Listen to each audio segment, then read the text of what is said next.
Hello नमस्कार प्रिय साथियों।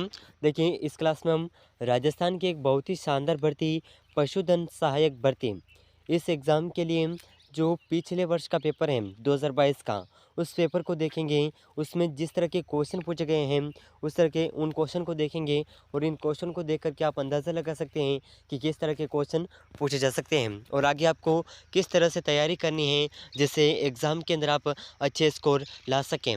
ठीक है, तो इसके लिए आपको पिछले वर्ष का जो पेपर है उसे देखना बहुत ही अनिवार्य होता है। ठीक है, तो इस पेपर को हम देखेंगे, इसमें जितने भी प्रश्न हैं उनको देखेंगे और साथ ही साथ इस पेपर के 2 पार्ट होते हैं। ठीक है, पार्ट 1 और पार्ट बी।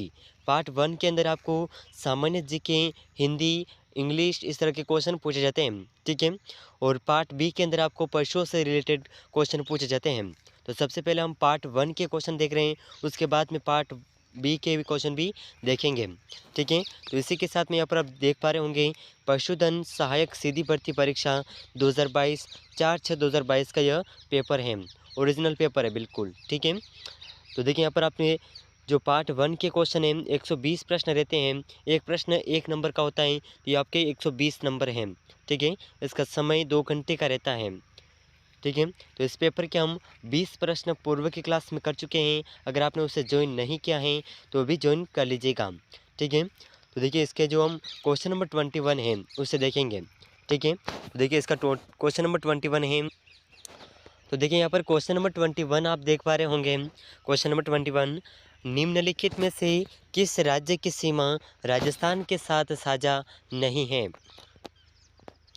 तो इस क्वेश्चन के अंदर उस राज्य का नाम पूछा गया है जिसकी सीमा राजस्थान राज्य के साथ में नहीं लगती है। ठीक है, तो देखिए सबसे पहले जो राजस्थान राज्य के साथ में जिन राज्यों की सीमाएं लगती हैं उन राज्यों के नाम देख लीजिए। ठीक है, इनमें है पंजाब की सीमा लगती है, उत्तर प्रदेश की लगती हैं, हरियाणा की लगती हैं और एक और है मध्य प्रदेश, गुजरात। ठीक है, तो ये पांचों राज्य हैं जिनके नाम आपको अवश्य याद रखने हैं। ऑप्शन के अंदर किसी भी राज्य का नाम पूछा जा सकता है। ठीक है, तो यहाँ पर 3 ऑप्शन है, पंजाब, उत्तर प्रदेश, हरियाणा। तो इन चारों ऑप्शन में से जो सही आंसर है, ये सही आंसर हो जाएगा दिल्ली। दिल्ली राज्य की सीमा जो है राजस्थान राज्य के साथ में नहीं लगती हैं। तो इस प्रश्न का ऑप्शन डी बिल्कुल करेक्ट आंसर हो जाएगा। दोस्तों, आपको इन प्रश्नों का आंसर पहले से आता है तो साथ ही साथ कमेंट ज़रूर करते रहिएगा। ठीक है, और इसी के साथ में एंड में बताइएगा कि आपके कितने प्रश्न सही होते हैं। ठीक है, तो नेक्स्ट क्वेश्चन, क्वेश्चन नंबर 22। तो देखिए बहुत ही शानदार प्रश्न क्वेश्चन नंबर 22 आपके सामने है। बनास बेसिन राजस्थान के किस भौगोलिक विभाजन का हिस्सा है। तो देखिए बहुत ही शानदार प्रश्न है। ठीक है, तो बनास बेसिन राजस्थान के कौन से भौगोलिक विभाजन का हिस्सा है, ये क्वेश्चन पूछा गया है। ठीक है, तो इसका ऑप्शन है, ऑप्शन 1 पश्चिमी रेतीली मैदान, ऑप्शन 2 अरावली पर्वतमाला और पहाड़ी क्षेत्र, ऑप्शन 3 पूर्वी मैदान और ऑप्शन डी है हाड़ौती पठार। तो इन चारों ऑप्शन में से जो इस प्रश्न का सही आंसर है, ये सही आंसर हो जाएगा बनास बेसिन राजस्थान के पूर्वी मैदान का पूर्वी भौगोलिक मैदान विभाजन का हिस्सा है। ठीक है, तो इसका ऑप्शन 3 बिल्कुल करेक्ट आंसर हो जाएगा। ठीक है, तो ऑप्शन 3 बिल्कुल सही आंसर है। तो देखिए अगला प्रश्न अपना क्वेश्चन नंबर 23। देखिए क्वेश्चन नंबर 23 क्या कह रहा है। पंचपदरा राजस्थान के किस जिले में स्थित खारे पानी की झील है। देखिए क्वेश्चन पूछा गया है कि पंचपदरा जो नदी है, यह पंचपदरा जो झील है यह राजस्थान के किस जिले में स्थित खारे पानी की झील है, ये क्वेश्चन पूछा गया है। ठीक है, तो इसके ऑप्शन है Bhilwara, option 2 Barmer, option 3 Churu, option 4 Bharatpur. तो इन चारों ऑप्शन में से इस प्रश्न का जो सही आंसर है, ये सही आंसर हो जाएगा अपना ऑप्शन बी। ठीक है, पंचपदरा झील जो है राजस्थान के बाड़मेर ज़िले के बालोतरा तहसील है। ठीक है, बालोतरा तहसील के अंदर स्थित है। ठीक है, वहाँ पर खारे पानी की झील है। अगर आपसे पूछा जाए तहसील का नाम पूछा जाए तो बालोतरा तहसील है। ठीक है, आप ज़रूर याद रखिएगा। तो देखिए अगला प्रश्न है अपना क्वेश्चन नंबर 24। बहुत ही शानदार प्रश्न है। निम्नलिखित में से कौन सी नदी राजस्थान से होकर नहीं बहती है। तो देखिए ऐसी कौन सी नदी हैं जो राजस्थान से होकर के नहीं बहती हैं? तो इसका ऑप्शन है ऑप्शन 1 रूपारेल, ऑप्शन 2 माही, ऑप्शन 3 ताप्ती, ऑप्शन 4 है लोनी नदी। तो इन चारों ऑप्शन में से इस प्रश्न का जो सही आंसर है, ये सही आंसर हो जाएगा वह नदी जो राजस्थान से होकर के नहीं गुजरती है, यह नदी है ताप्ती नदी। ठीक है, ऑप्शन 3 इसका बिल्कुल करेक्ट आंसर हो जाएगा। तो देखिए अगर आपको क्वेश्चन पूछा जाए कि ताप्ती नदी कौन कौन से राज्य से होकर के गुजरती है, तो यह मध्य प्रदेश, ठीक है, महाराष्ट्र और गुजरात से होकर के यह ताप्ती नदी गुजरती है। ठीक है, तो आप ज़रूर याद रखिएगा। तो देखिए नेक्स्ट क्वेश्चन, क्वेश्चन नंबर 25, बहुत ही शानदार प्रश्न है। ठीक है, तो देखिए क्वेश्चन नंबर 25 बहुत ही शानदार प्रश्न है। ठीक है, कोपेन के जलवायु वर्गीकरण के अनुसार राजस्थान का कौन सा क्षेत्र उष्णकटिबंधीय आर्द्र वन प्रकार की जलवायु का अनुभव करता है? ठीक है, AW का अर्थ है उष्णकटिबंधीय आर्द्र। ठीक है, इसे आप ज़रूर याद रखिएगा। तो ये कौन सा जलवायु वर्गीकरण के अनुसार कौन सा क्षेत्र है जो AW प्रकार की जलवायु का अनुभव करता है? तो इसके ऑप्शन है ऑप्शन 1 सबसे दक्षिणी क्षेत्र, ऑप्शन 2 उत्तर पूर्वी क्षेत्र, ऑप्शन 3 पश्चिमी क्षेत्र, ऑप्शन 4 सबसे उत्तरी क्षेत्र। तो इस प्रश्न का जो सही आंसर है, ये सही आंसर हो जाएगा ऑप्शन 1। ठीक है, कोपेन के जलवायु वर्गीकरण के अनुसार राजस्थान का सबसे दक्षिणी क्षेत्र जो है उष्णकटिबंधीय आर्द्र प्रकार की जलवायु का अनुभव करता है। ठीक है, AW। तो इसका ऑप्शन ए बिल्कुल करेक्ट आंसर हो जाएगा। ठीक है, तो इसे आप ज़रूर याद रखिएगा। तो देखिए नेक्स्ट क्वेश्चन है अपना क्वेश्चन नंबर 26। तो देखिए यहाँ पर क्वेश्चन नंबर 26 आपके सामने है। लाल दोमट प्रकार की मिट्टी राजस्थान के निम्नलिखित में से किस जिले में पाई जाती है? तो देखिए बहुत ही शानदार प्रश्न है कि लाल दोमट प्रकार की मिट्टी राजस्थान के कौन से ज़िले में पाई जाती है? ठीक है, तो यहाँ पर सबसे पहले बात कर लेते हैं जिन ज़िलों में नहीं पाई जाती हैं, ये ज़िले कौन से हैं? तो इसका ऑप्शन 1 नागौर, यहाँ पर भी नहीं पाई जाती हैं। ऑप्शन 2 जालोर, यहाँ पर भी नहीं पाई जाती हैं। ऑप्शन सी जोधपुर, इन तीनों के अंदर नहीं पाई जाती हैं। ठीक है, तो इस क्वेश्चन का जो है बांसवाड़ा से आंसर हो जाएगा। और इसी के साथ में और अन्य ज़िलों के नाम भी दे रखे होंगे ऑप्शन के अंदर इस बांसवाड़ा के स्थान पर, तो उनको भी नाम आपको याद होना बहुत ही आवश्यक है। ठीक है, तो ये अन्य ज़िले जो हैं इस प्रकार हैं। तो देखिए लाल दोमट प्रकार की मिट्टी जो है यह हम डूंगरपुर, यहाँ पर मैं लिख देता हूँ, शॉर्टकट ही लिखेंगे। ठीक है, इतनी जगह नहीं है, तो डूंगरपुर, ठीक है, बांसवाड़ा, उदयपुर और चित्तौड़गढ़, इन ज़िलों के कुछ भागों में लाल दोमट प्रकार की मिट्टी पाई जाती है। ठीक है, DBUC, ये क्वेश्चन आप ज़रूर याद रखिएगा।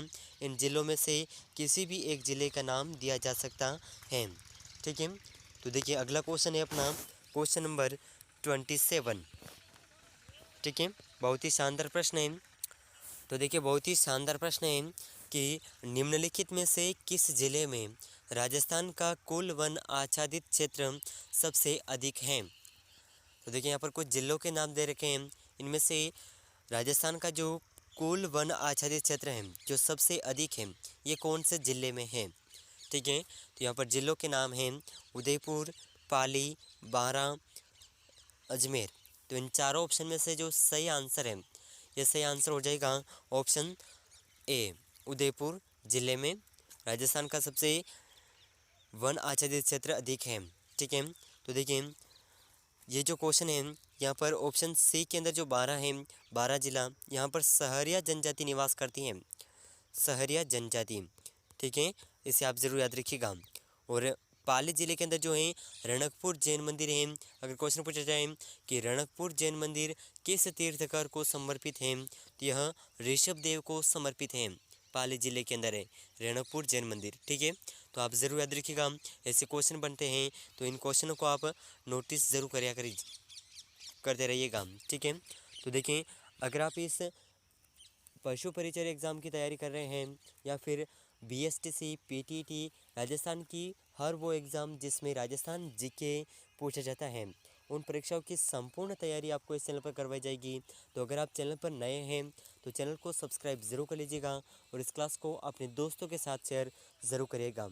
और इसी के साथ में अगर आप इन प्रश्नों का टेस्ट देना चाहते हैं तो डिस्क्रिप्शन में व्हाट्सएप ग्रुप का लिंक है, ठीक है, तो उस ग्रुप को ज्वाइन कर लीजिएगा। वहाँ पर आपको हम इस चैनल पर जो रोज़ाना क्लासेस करते हैं उनकी टेस्ट क्विज़ करवाई जाती हैं, तो उसके माध्यम से आप अपने नंबरों का आंकलन कर सकते हैं और अपनी तैयारी को बेहतर बना सकते हैं, ठीक है।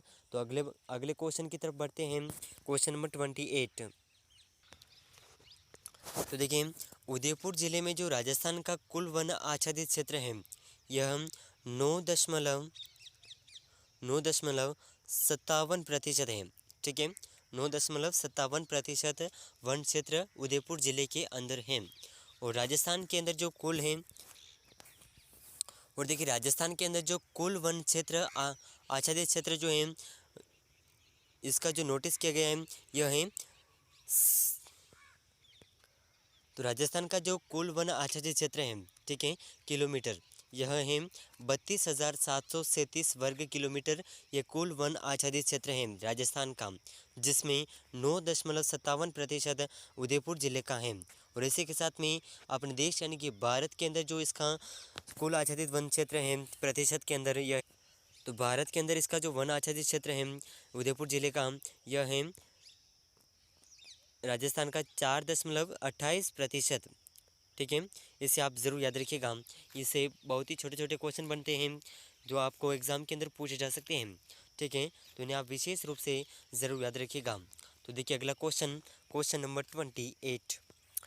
तो देखिए बहुत ही शानदार प्रश्न है क्वेश्चन नंबर 28, ठीक है। निम्नलिखित में से कौन सा अभ्यारण्य करौली ज़िले में स्थित है? तो देखिए बहुत ही शानदार प्रश्न पूछा गया है, ठीक है। कौन सा अभ्यारण्य है जो करौली ज़िले में स्थित है? तो इसके ऑप्शन है बंद बारेठाम, ऑप्शन 2 केला देवी, ऑप्शन 3 गजनेर, ऑप्शन 4 सोरसान। तो इन चारों ऑप्शन में से वह अभ्यारण्य जो करौली ज़िले में स्थित है यह अभ्यारण्य है केला देवी राष्ट्रीय अभ्यारण्य, ठीक है। ऑप्शन 2 इस प्रश्न का बिल्कुल करेक्ट आंसर हो जाएगा, ठीक है, इसे आप ज़रूर याद रखिएगा। तो देखिए नेक्स्ट क्वेश्चन है अपना क्वेश्चन नंबर 29, ठीक है। तो देखिए क्वेश्चन नंबर 29 के अंदर जो है रिक्त स्थान पूछा गया है, ठीक है। रिक्त स्थान से संबंधित क्वेश्चन भी पूछे जाएंगे, तो आप इन्हें विशेष रूप से याद रखिएगा, ठीक है। और ये सभी प्रश्न बहुत ही महत्वपूर्ण हैं, तो इन क्वेश्चन को आप बार बार रिपीट ज़रूर करिएगा, ठीक है। तो देखिए रिक्त स्थान है यहाँ पर सफारी पार्क जयपुर में एक विशाल और सुंदर सफारी पार्क है जो तेंदुआ देखने के लिए लोकप्रिय है। तो देखिए ये कौन सा सफारी पार्क है जो जयपुर में एक विशाल है और सुंदर सफारी पार्क है, ठीक है। इस पार्क का नाम पूछा गया है, ठीक है। तो इसके ऑप्शन है option 1 Ranthambore, option 2 Keoladeo, option 3 Machia, option 4 Jalna. तो इन चारों ऑप्शन में से इस क्वेश्चन का जो सही आंसर है, ये सही आंसर हो जाएगा ऑप्शन डी यहाँ पर एक रिक्त स्थान के यहाँ पर आएगा जालना सफारी पार्क जयपुर में एक विशाल और सुंदर सफारी पार्क है जो तेंदुआ देखने के लिए लोकप्रिय है, ठीक है। इस तरह का आपका सही आंसर हो जाएगा।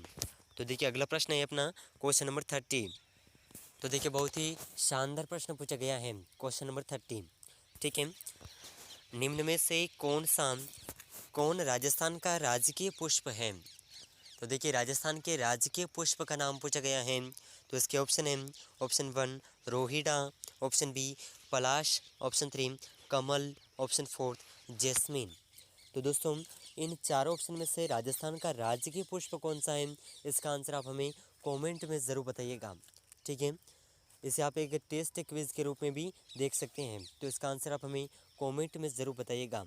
तो दोस्तों ये कुछ महत्वपूर्ण प्रश्न हैं जो राजस्थान के पशु परिचर एग्ज़ाम है, इसका जो 2022 का पेपर हुआ था उसमें इस तरह के क्वेश्चन पूछे गए थे, ठीक है। तो देखिए पशु परिचर एग्ज़ाम की अगर आप तैयारी कर रहे हैं और साथ ही किसी भी प्रतियोगी परीक्षा की तैयारी जिसमें राजस्थान जीके पूछा जाता है, उन परीक्षाओं की संपूर्ण तैयारी आपको इस चैनल पर करवाई जाएगी।